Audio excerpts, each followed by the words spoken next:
Good morning my dear students, my name is Rahman. Welcome to e-commerce zone. E-commerce zone में आपका स्वागत करते हैं। Already nowadays I am teaching you we have text book in English for class 9th। ये आपका NCERT हो या JCERT हो, पूरे भारत में तो अब एक बुक चलती है इंग्लिश का। तो मैं आजकल ये पढ़ा रहा हूँ और उसमें साउंड ऑफ म्यूजिक में चैप्टर पढ़ा रहा हूँ। तो ये बुक आप जो देख रहे हैं, ठीक है, ऑलरेडी मैं उसको पढ़ा चुका हूँ। और आप जानते हैं कि मैं पार्ट 2 में आपको पूरा इसका मैं पार्ट 1 पढ़ा चुका हूँ और ये पार्ट 2 आप देखेंगे बच्चे, ठीक है। पार्ट 2 आप देखेंगे, ये पार्ट 2 में आज पढ़ाने आपको जा रहा हूँ। तो पार्ट 2 में आपको जो मैं पढ़ा चुका हूँ the shehnai of Bismillah Khan, उसके बारे में पूरा आपको बायोग्राफी बता चुका हूँ। पार्ट 1 उसका देख लेंगे, पार्ट 2 का पार्ट 1 देख लेंगे। ये मैं आपको पार्ट 2 का पार्ट 2 पढ़ा रहा हूँ, आप इसको ध्यान से देखेंगे। तो मैं आपको इसके बारे में ऑलरेडी मैं डिस्कस कर चुका हूँ, आप उससे पहले मेरा वीडियो देख लेंगे। ये दूसरा वीडियो है और देखेंगे इसमें क्या है जो मैं आपको बता रहा हूँ, ध्यान देखेंगे। कहता है, do you know these people what instruments do they play.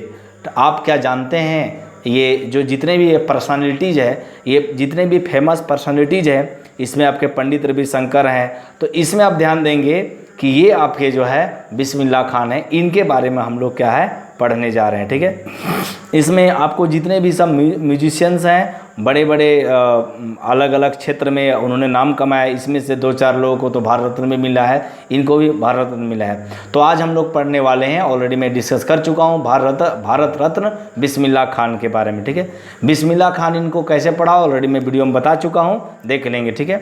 तो डायरेक्ट हम आते हैं सीधे, यहाँ देखेंगे, यहाँ पर जो बोल रहे हैं, think of the Sahnai and the first thing you will probably imagine is a wedding or similar occasion for function. The next would probably be Ustad Bismillah Khan, the Sahnai maestro playing this instrument, ठीक है ना। तो कभी भी आप जब कहीं भी शादी वगैरह का प्रोग्राम होता है या कोई भी पिक्चर वगैरह देखते हैं, तो शादी का जो माहौल होता है बच्चे, तो आपने देखा होगा कि कन्फर्म वहाँ पर शहनाई ज़रूर बजती है। तो शहनाई अगर बोला जाए तो मेटाफोरिकली इसको बोला जाता है कि शहनाई के अगर कोई फादर है तो भारत में वो कौन है, इंटरनेशनल लेवल पर ले जाने वाले, he is none other than, वो कोई और नहीं है, वो क्या है, वो आपके उस्ताद बिस्मिल्लाह खान है। भारत रत्न जो इंडिया का सबसे हाईएस्ट सिविलियन अवार्ड है, आपको इनको मिला है। पद्म विभूषण, पद्म भूषण, पद्मश्री, चारों अवार्ड इसको मिले हैं, ठीक है। बहुत सारे नेशनल इंटरनेशनल अवार्ड्स भी इसको मिले हैं।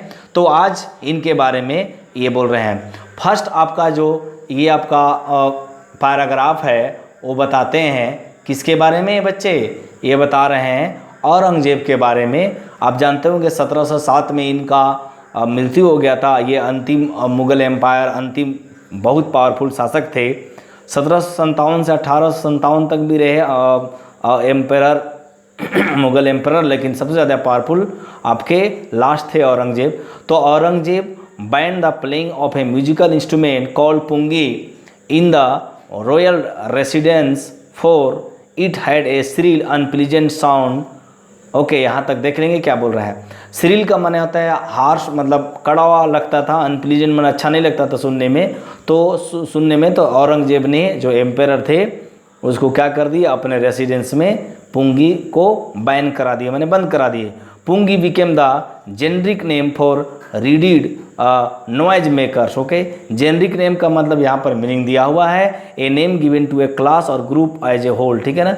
तो मतलब एक जेनरियो का मतलब होता है वंश के द्वारा दिया गया है, ठीक है। तो क्या है ये, इसमें जो बहुत ही रीडेड का मतलब यहाँ पर लिखा हुआ है, wind instruments which have reads like the flute, the clarinet, ठीक है ना। तो इसका मतलब क्या हुआ कि इस तरह से बहुत सारे चीज़ को मिला करके ये बनता था, ठीक है ना, जिससे क्या होता था, अलग अलग आवाज़ आते थे, ठीक है ना। Few had thought that it would one day be revive, ठीक है ना। कुछ लोग को ये मानना था कि कभी ये जीवन में फिर से एक बार आएगा, ठीक है ना। A barber of a family of professional musicians, ठीक है ना। तो उनके दरबार में कौन आते थे, औरंगजेब के दरबार में कौन आते थे, बार्बर आते थे। और वो जो बार्बर थे वो बहुत ही बड़े प्रोफेशनल भी थे और म्यूजिशियंस फैमिली से बिलोंग भी करते थे। Who had access to the royal palace, जो रॉयल पैलेस जाते थे, decided to improve the tonal quality of the pungi. Tonal का माने टोन, ठीक है, टोनल का माने क्या होता है, टोन, टोन क्वालिटी को पुंगी का वो सोचे कि उसको मैं सुधारूंगा।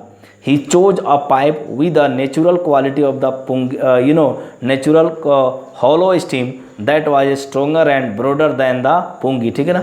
और उस तरह से एक बांसुरी टाइप के लिए आप देखिए, बांसुरी और शहनाई में क्या अंतर है, अंतर यही कि बांसुरी थोड़ा सा छोटा होता है, शहनाई थोड़ा सा बड़ा होता है। तो इस तरह से बांस, बम्बू बांस लिए, ठीक है, और पतला सा छोटा सा, उसमें 7 होल्स बनाए on the body of the pipe, body के पाइप के में ही, ठीक है ना।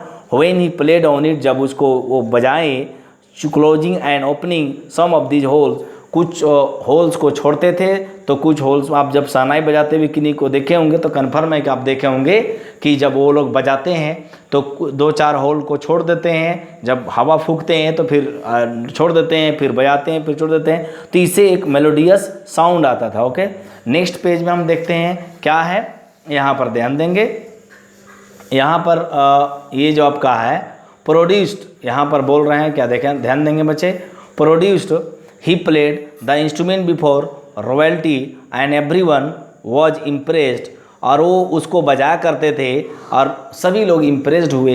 The instrument so different from the pungi had to be given a new name, ठीक है ना।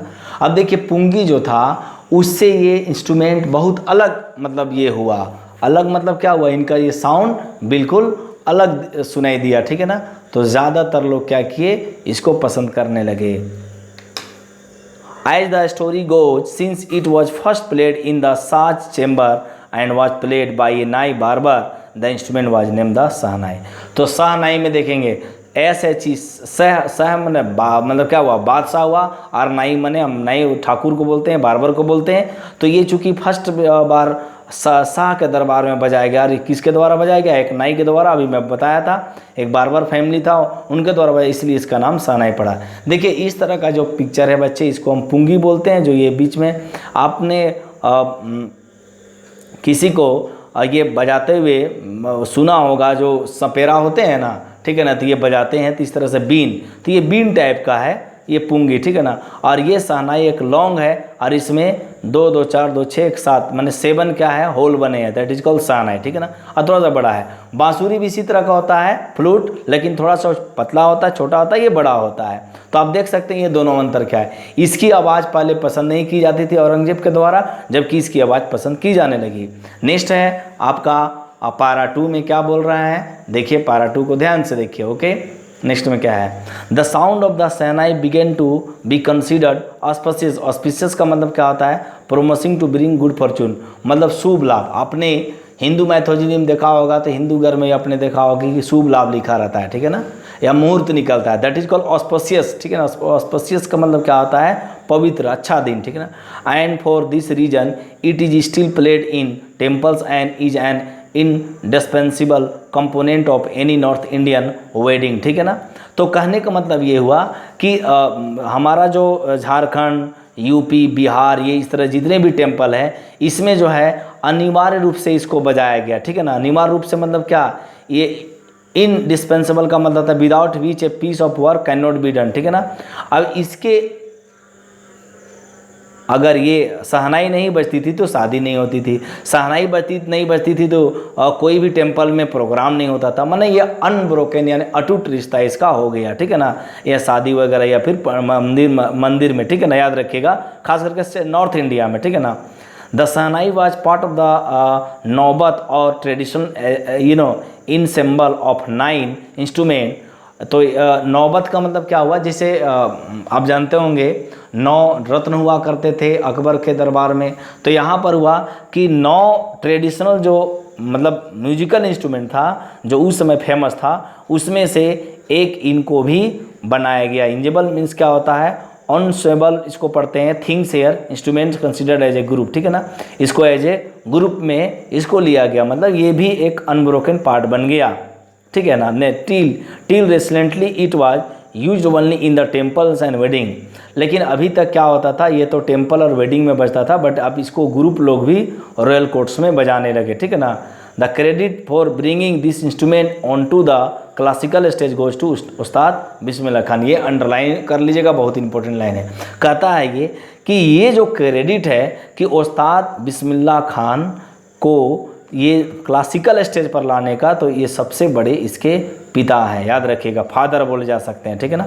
थर्ड आप देखेंगे, अब आइए हम आपको थर्ड जो है क्या पढ़ाते हैं, इसमें थर्ड जो आपका पैराग्राफ है वो हम देखेंगे क्या बोल रहे हैं, ठीक है ना।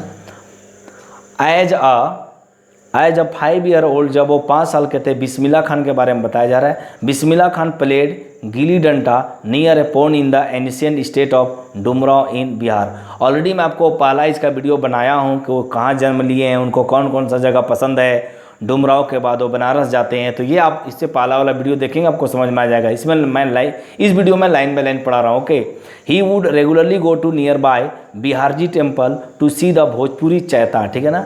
वहाँ पर वो भोजपुरी चैता देखने के लिए जाते थे। At the in which he would earn a big laddoo weighing 1.25 kg, मतलब 1.25 kg का उनको लड्डू मिलता था, ठीक है ना। वहाँ पर जाके बजाते थे, गाते थे, ठीक है ना। A prize given by the local Maharaja, वहाँ के महाराजा जो थे वो देते थे। दिस हैपेंड 80 years ago, ये आज से 80 साल पहले होता था। And the little boy has travel for earn to highest civilian award in India, the Bharat Ratna. आप सोच लीजिए बच्चे, एक छोटा बालक जो कभी मंदिर में छोटे छोटे नुक्कड़ डांस वगैरह करके, मतलब नुक्कड़ वगैरह में बजा करके, छोटे छोटे जगहों पर बजा करके जीवन यापन करते थे, लेकिन वही बालक, वो बालक जो है भारत का सबसे बड़ा पुरस्कार सिविलियन अवार्ड जिसको बोलते हैं भारत रत्न, उसको मिला 2001 में, 2001 में मिला था, ठीक है ना।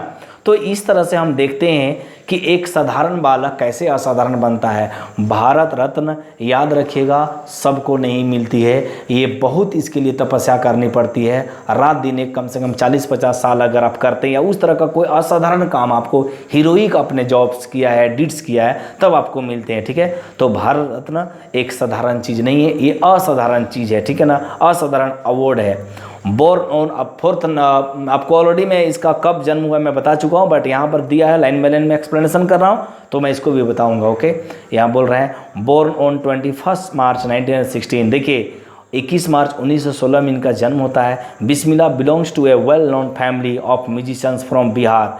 बिहार में डुमराव के जगह में इसका जन्म हुआ था और बहुत ही अच्छे ख़ानदान से ये बिलोंग करते थे, जहाँ पर सभी उसके नाना नानी चाचा चाची जितने भी थे, ज़्यादातर मेंबर क्या थे, म्यूजिक के क्षेत्र से बिलोंग करते थे। हिज ग्रैंडफादर का नाम क्या था, रसूल बख्श खान, ठीक है ना। उनके ग्रैंडफादर का नाम था Rasul Bakhsh Khan. Was the shehnai nawaz of Bhojpur king court. ये भोजपुर किंग कोर्ट में जाते थे, ठीक है ना, वहाँ प्रोग्राम देते थे। हिज फादर पैगम्बर बख्श, और पैगम्बर बख्श के पिताजी कौन हुए, रसूल बख्श खान, ठीक है ना। यानी ये इनके रसूल बख्श खान इनके बेटा हुए, और पैगम्बर बख्श के बेटा कौन हुए, बिस्मिल्लाह खान, ठीक है ना। And the other paternal ancestors were also great shehnai player. सभी लोग क्या थे, जितने भी उसके ख़ानदान थे, सभी लोग क्या थे, मतलब म्यूजिक से जुड़े हुए थे, खास करके शहनाई से जुड़े हुए थे। अब देखिए 5th नंबर जो आपको यहाँ पर दिखाया जा रहा है, आप ध्यान से देखेंगे तो ये मैं आपको बता रहा हूँ 5th number. Okay, 5th number में क्या है, द यंग बॉय, ध्यान देंगे, the young boy took to music early in life, ठीक है ना। जो ये छोटा लड़का था वो म्यूजिक को बहुत जल्दी सीख चुका था, बचपन से ही सीख चुका था। Okay, at the age of 3 when his mother took him to his maternal uncles house in Banaras, now Varanasi. पहले देखिए बनारस बोला जाता था, अब वाराणसी बोला जाता है, इसको काशी भी बोला जाता है, ठीक है, जिसमें वो जहाँ पर आपको काशी हिंदू विश्वविद्यालय है यानी BHU है, ठीक है ना। तो उनको उनकी मदर ने मैटरनल के अंकल के यहाँ ले गए जो बनारस में है। बिस्मिल्लाह वाज फैसिनेटेड, बहुत ज़्यादा प्रभावित हुए, watching his uncles practice the shehnai. जब अपने अंकल के शहनाई प्रैक्टिस करते देखते थे तो काफ़ी अच्छा प्रभावित हुए, काफ़ी प्रभावित हुए। Soon Bismillah started accompany his uncle Ali Bakhsh, ठीक है ना। अली बख्श को साथ दे करके वो उससे कुछ सीखने लगे। To the Vishnu temple of Banaras where Bakhsh was employed to play the shehnai. आप विष्णु टेम्पल जानते हैं, वो लॉर्ड विष्णु का वहाँ पर टेम्पल है, गंगा नदी है, तो ये वहाँ पर बहुत ज़्यादा होली प्लेस मिलेगा। वहाँ का पान, वहाँ की साड़ी, वहाँ का मौसम, वहाँ का नदी, वहाँ की मतलब जलवायु A to Z जो है बनारस का बहुत अच्छा है, वाकई में बहुत अच्छा है। और बिस्मिल्लाह खान को भी बहुत अच्छा लगता था, ठीक है ना। तो यहाँ पर उनके अंकल के साथ वो जाने लगे, कुछ सीखने लगे। Ali Bakhsh would 4 hours on end, play the shehnai and Bismillah would sit captivated, ठीक है ना। एकदम मतलब बहुत ज़्यादा जो है अचानक नहीं, बहुत ज़्यादा बैठ जाते थे। 4 hours on end, ठीक है ना, 5-6 घंटा लगातार जो है बैठ जाते थे, ठीक है ना।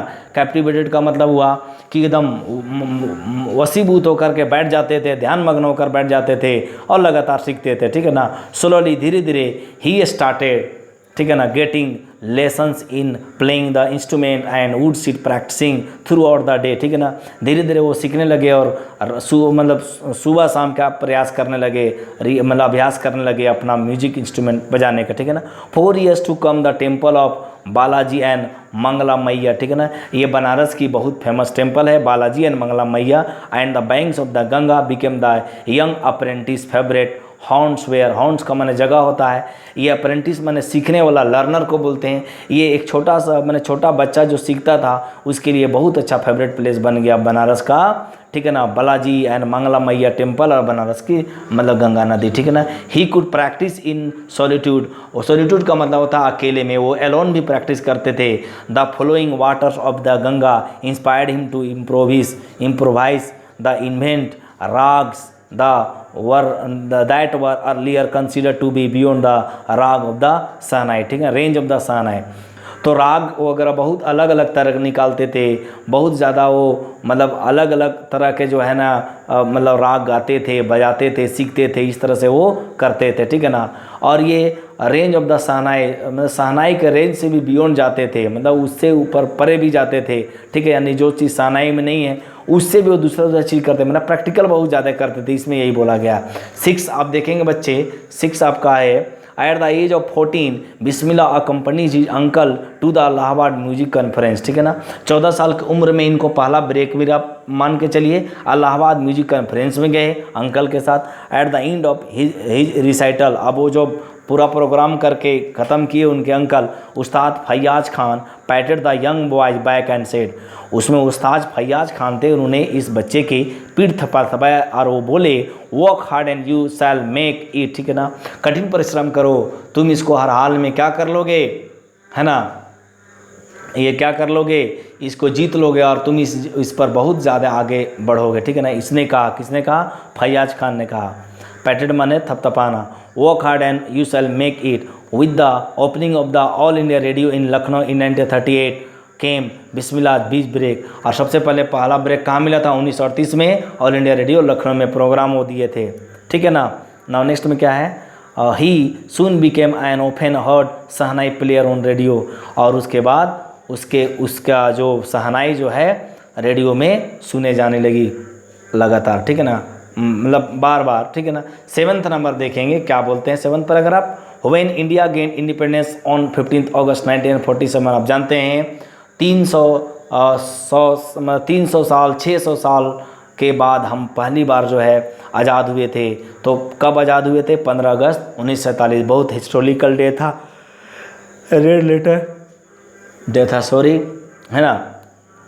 तो 15 अगस्त 1947 को हमारा देश आज़ाद हुआ। Bismillah Khan became the first Indian to greet the nation with the his shehnai, ठीक है ना। और वो अपनी शहनाई से नेशन को क्या किए थे, संबोधन किए थे, ठीक है ना। He poured his heart out into raag Kafi, ठीक है ना, वो समय राग काफ़ी गए थे। From the Red Fort to an audience which included Jawaharlal Nehru who later give his famous tryst with destiny speech, ठीक है ना। ट्राइस्ट विथ डेस्टिनी स्पीच जो है 15 अगस्त 1947 को पंडित जवाहरलाल नेहरू दिए थे। उस समय याद रखिएगा महात्मा गांधी भी थे और जवाहरलाल नेहरू बहुत बड़े बड़े नेशनलिस्ट थे उस समय, पैट्रियट्स थे, ठीक है, मतलब देशभक्त थे, और जितने भी फ्रीडम स्ट्रगल फाइटर थे सभी वहाँ मौजूद थे जो उस समय जिंदा थे, ठीक है ना, जीवित थे। नाउ 8 नंबर में देखेंगे बच्चे क्या बोल रहे हैं, Bismillah Khan has given many memorable performance both in India and abroad. अब 8 नंबर में क्या बोला जा रहा है कि बिस्मिल्लाह खान बहुत ज़्यादा मेमोरेबल इवेंट्स दिए इंडिया में भी और अब्रोड विदेश में भी। हिज फर्स्ट ट्रिप, उसका पहला ट्रेवल कहाँ था बच्चे, अब्रोड वाज टू अफगानिस्तान, सबसे पहले वो अफगानिस्तान गए थे। Where king Zahir Shah was so taken in by the maestro that he gifted him priceless Persian carpet and other souvenirs. ठीक है, सोवेनियर्स माने क्या होता है, things given a memory of a, इसको टोकन बोल सकते हैं। ठीक है, टोकन मिला उनको, बहुत सा पर्शियन कारपेट्स मिला। ठीक है ना, सॉल वगैरह जो कारपेट्स वगैरह होता है ना, बहुत इनको मिला। किंग जहीर शाह बहुत ज़्यादा इससे प्रभावित हुए, तो पहला उनका अफगानिस्तान का यात्रा था। ठीक है ना। नाउ नेक्स्ट में, the king of Afghanistan was not only on to the fascinated with Bismillah music, film director Vijay Bhatt was so impressed after hearing Bismillah play at festival that the name a film after the instrument called गूंज उठी सनाए। तो देखिए ये Persian carpet मिला उनको king Zaheer के द्वारा, शाह के द्वारा। उसके बाद गूंज उठी सहनाई भी एक फिल्म बनाई गई, जिसमें कौन डायरेक्टर थे, विजय भट्ट थे। ठीक है, नेक्स्ट में देखते हैं क्या है बच्चे, आपका पारा जो है आपका 8 ही चल रहा है। ठीक है ना, पारा पेज नेक्स्ट में पेज नंबर में है। ठीक है ना। Film was a hit, film बहुत ज़्यादा हिट की। And one of the Bismillah Khan compositions, उसके बाद बिस्मिल्लाह खान का कंपोजिशंस भी आया। दिल का खिलौना है टूट गया। ठीक है ना। Turn out to be the national wide chart buster, chart मतलब ब्लॉक बस्टर किया। ठीक है ना, बहुत ज़बरदस्त रिकॉर्ड तोड़ जो है ना इसका मतलब सेलिंग भी हुआ और गाना लोग सुना गया, सुने। Despite this huge success in the celluloid world माने क्या होता है, fashion of the referring to film, माने पर्दे की दुनिया, माने चकमकाती दुनिया। ठीक है ना, चमचमाती दुनिया यानी आर्टिफिशियल वर्ल्ड से वो बहुत ज़्यादा प्रभावित नहीं हुए। Bismillah Khan's venture in film music were limited to Vijay Bhatt, Goonj Uthi Shehnai and Vikram Srinivas Kannada venture Sanaadi Appanna. ठीक है ना, सानिधि अपन्ना, ये 2 फिल्म पर काम किए। 2 इसका मैंने बहुत अच्छा फिल्म भी हुआ, गाना भी कुछ गाए थे। I just can't come to terms with the artificiality and glamour of the film world, he says with emphasis. वो बोले थे मुझे ये चमचमाती दुनिया ने आर्टिफिशियल वर्ल्ड पसंद नहीं है। नाउ नेक्स्ट में देखेंगे क्या बच्चे, ये आप देखेंगे, ये आपका 9th जो है 9th ये क्या है, 9th पैराग्राफ है।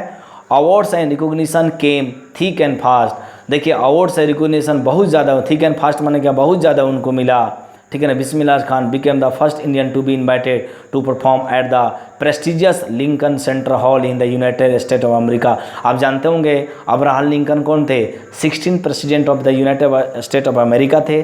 तो उनको लिंकन हॉल में उनको बुलाया गया वहाँ प्रोग्राम देने के लिए। He also took part in the world exposition in Montreal, in the Cannes art festival and in Osaka trade fair. ये सब जितने जगह है ना यहाँ पर, वर्ल्ड एक्सपोजिशन इन मॉन्ट्रियल में भी, ठीक है ना, कनाडा में भी गए, फिर ओसाका में भी गए, जापान में भी गए। So well known did the he became internationally and auditorium in Tehran was named after him.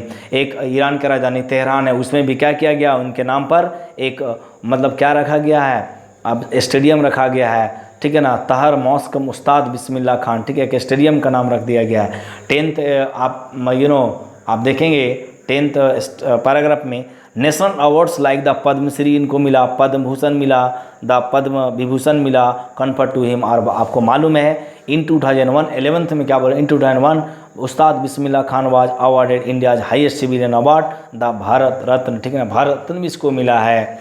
With the coveted माने क्या होता है, मच डिजायर, बहुत ज़्यादा इच्छा है। Award resting in his chest and his eyes glinting with rare happiness in he said all I would like to say teach your children music, this is Hindustan richest traditions, even the West is now coming to learn our music. जब उनको मिला था भारत रत्न, तब वो एक बात बोले थे, वो क्या था बात कि मैं सभी भारतीयों से अपील करता हूं कि वे सभी बच्चों को म्यूजिक सिखाएं, क्योंकि म्यूजिक ऐसा अच्छा चीज़ है जो हिंदुस्तान की पहचान है। और जितने भी वेस्टर्न कंट्री है, वेस्टर्न कंट्री के लोग हमारे देश में आ रहे हैं और म्यूजिक सीख रहे हैं। कितनी बड़ी उन्होंने बात कही है अपने देश के बारे में, अपने कल्चर के बारे में। ठीक है, इनसे हमको सीखनी चाहिए। In spite of having travel all over the world, पूरे दुनिया में ये घूमे। Khan Sahab as is fondly called is excitingly exceedingly fond of Banaras and Dumraon. पूरे दुनिया घूमे, लेकिन कहते हैं ना जहाँ पर इनका जन्म हुआ और जहाँ से वो कुछ सीखे उनको कभी नहीं भूले, ठीक है ना। तो जन्म हुआ आपका डुमराव में और कहाँ सीखे, बनारस में अपनी कला सीखे, तो ये इनको कभी नहीं भूलते हैं। अगर वो विदेश में रहते हैं तो बनारस और डुमराव को याद करते हैं, और अगर वो मुंबई में रहते हैं तो भी यहाँ याद करते हैं, ठीक है ना। तो मतलब बनारस और डुमराव इनको बहुत ज़्यादा प्यारा है, ठीक है ना। Him for the most wonderful towns of the world, उनके अनुसार दुनिया का सबसे अच्छा ये जगह है। A student of his own wanted him to head a shehnai school in the USA. उनका एक स्टूडेंट थे, उन्होंने कहा कि सर आप आइए हमारा यूएसए में, आपको मैं A to Z फैसिलिटी दूंगा, आपको बनारस जैसा फैसिलिटी दूंगा। लेकिन वो डिनाई करिए, टर्न डाउन कर दिए उस प्रपोजल को। And the student promise to recreate the atmosphere of Banaras by replicating the temples here by, but Khan Sahab asked him if he would be able to transport river Ganga as well, ठीक है ना। तो मजाक में जवाब दिए, क्या आप गंगा को अमेरिका ले जा सकते हैं? तो ये तो संभव नहीं है, it is impossible in this world. तो बोले, फिर हंसने लगे, ठीक है ना। Later he is remember to have said that is why whenever I am in foreign countries, वो जब यहाँ रहते हैं, विदेश में रहते हैं, I keep yearning to see Hindustan, मुझे हिंदुस्तान देखने की बहुत ज़्यादा मैंने मिस करता हूँ, ठीक है ना। वाइल इन मुंबई, जब मैं मुंबई में रहता हूँ, I think only Banaras and the Holi Ganga, मैं होली गंगा और बनारस को मिस करता हूँ। And while in Banaras I miss the unique मट्ठा ऑफ डुमराव, ठीक है ना। चूँकि मट्ठा एक पेय पदार्थ है जो डुमराव में मिलते हैं, उनको डुमराव का मट्ठा बहुत ज़्यादा मिस हो करते हैं, ठीक है ना। अब नेक्स्ट देखेंगे बच्चे क्या है, शेखर गुप्ता, एक्चुअली ये जो है 2005 में एक इंटरव्यू हुआ था, उससे लिया गया। शेखर गुप्ता बोल रहे हैं, when partition happened didn't you your family think of moving to Pakistan. Shekhar Gupta वहाँ पूछते हैं उनसे कि जब पाकिस्तान मैंने 15 अगस्त, अब 14 अगस्त को पाकिस्तान आज़ाद हो गया, तो आप लोग पाकिस्तान क्यों नहीं चले गए? चूँकि आप लोग मुसलमान थे। बिस्मिल्लाह खान, गॉड फॉरबिड मी, ठीक है ना, भगवान, ठीक है ना, का मैंने लाख लाख शुक्र है, लीव बनारस नेवर, मैं कभी नहीं बनारस को छोड़ूंगा। I went to Pakistan once, मैं एक बार पाकिस्तान गया था। I cross the border just to say I have seen to Pakistan, मैं पाकिस्तान देखने के लिए वहाँ गया था। I was there for about an hour, मैं 1 घंटा वहाँ रुका। आई सेड नमस्कार टू द पाकिस्तानीज एंड सलाम अस्सलाम वालेकुम to the Indians, I had a good laugh, ठीक है ना। मैं नमस्कार किया था और भारतीयों को मैं सलाम किया था, सलाम भेजा था, ठीक है ना। तो उसका ये अंश दिया हुआ है, आपको इसको ज़्यादा नहीं देखना है। नेक्स्ट में क्या है, 13 नंबर में क्या बोल रहे हैं, देखिए। Ustad Bismillah Khan's life is a perfect example of the rich. मैं तो समझता हूँ ये जो 13 नंबर का पैराग्राफ है ना, दुनिया का सबसे बेहतरीन लाइन है, खास करके वो लोग जो भारत से प्यार करते हैं और वो लोग जो इंडियन है या वे लोग जो बिस्मिल्लाह खान के बारे में जानते हैं कि अगर बिस्मिल्लाह खान बोला जाए और भारत का रिच कल्चर बोला जाए तो दोनों बराबर है, ठीक है। अगर रिच कल्चर को आज दुनिया में कोई डिनोट करता है तो बिस्मिल्लाह खान भी उनमें से एक। ऐसा मैं नहीं ये कर रहा हूँ कि सब कुछ ये हैं, बट उनमें से एक है। जैसे आपको मैं बताता हूँ महात्मा गांधी, ठीक है, ये हुए उस्ताद बिस्मिल्लाह खान या डॉक्टर APJ अब्दुल कलाम, ये लोग पूरे भारत को मैंने क्या करते हैं, रिप्रेजेंट करते हैं। Ustad Bismillah Khan's life is an perfect example of rich cultural heritage of India. बहुत ही हमारा समृद्ध भारत का ये प्रतीक है, सिंबल है। One that effortlessly accept that a devotee devotee माने क्या, बहुत ज़्यादा मानने वाले, ठीक है ना, जो माने मुसलमान के धर्म को फॉलो करने वाले, इस तरह के Muslim like him can very naturally play the shehnai every morning at the Kashi Vishwanath temple. चूँकि ये मुस्लिम थे और मुस्लिम होने के बावजूद भी ये काशी विश्वनाथ टेम्पल में सुबह सुबह डेली मतलब रोज़ाना जो है शहनाई को प्ले करते थे। ये कोई साधारण बात नहीं है बच्चे। Ustad Bismillah Khan passed away on 21 August 2006 at the age of 90 after a prolonged illness, ठीक है, उसको लंबी बीमारी से वो ग्रसित थे और अंततः इस महान आत्मा का, इस महान इंसान का, ये समझ जाइए भारत के लिए महामानव का बिस्मिल्लाह खान जो है 21 अगस्त 2000 को इस दुनिया से चल बसे। लेकिन उनका जो सिंपलिसिटी था, जो उनका कार्य था, जो उन्होंने भारत के लिए दिया, जो उन्होंने एक शहनाई को पूरे दुनिया में मैंने एक मुकाम तक पहुंचाया, जो आज भी शहनाई के बारे में लोग चर्चा करते हैं, तो इसका सिर्फ क्रेडिट क्रेडिट जाता है उस्ताद बिस्मिल्लाह खान को। He was given A state funeral and the government of India declare one day of national morning, ठीक है ना। जब वो गुजर गए, जब उनकी इंतकाल हो गई 21 अगस्त 2006 को, तो याद रखिएगा भारत सरकार ने एक दिन का राष्ट्रीय शोक ये किया था और उनको एक राजकीय सम्मान तोप का सलामी जो होता है ना आपका इस तरह के एक शहीद टाइप में, तो उसको ये पूरा मिला था, यानी तोप की सलामी, गोली वगैरह, मतलब आसमानी फायरिंग किया जाता है, ठीक है। मतलब स्टेट फ्यूनरल उसी को बोलते हैं कि बहुत राजकीय सम्मान के साथ उनको विदा किया गया। और आज हमारे बीच में उस्ताद बिस्मिल्लाह खान नहीं है सॉरी, लेकिन उनके द्वारा जो कार्य किया गया है वो हमेशा हमेशा के लिए याद किया जाएगा। उम्मीद करते हैं आपको ये चैप्टर अच्छी तरह समझ में आया होगा। अगर आपको कोई प्रॉब्लम है तो काइंडली आप मुझे कमेंट बॉक्स में कमेंट करें। तब तक के लिए मैं आपसे विदा लेता हूँ। Thank you very much. इसके बाद क्वेश्चन आंसर जो मेन इंपॉर्टेंट है मैं आपको देखूँगा। उम्मीद करते हैं आपको ये वीडियो अच्छा लगा होगा। अगर अच्छा लगा तो काइंडली लाइक करें, शेयर करें। और हाँ, इससे पहले मैं पार्ट 1 इसका वीडियो बनाया हूँ, इसमें इंट्रोडक्शन, समरी वगैरह मेन चीज़ लिखा हूँ, काइंडली उसको आप देखना ना भूलें। Thank you very much. Have a great day.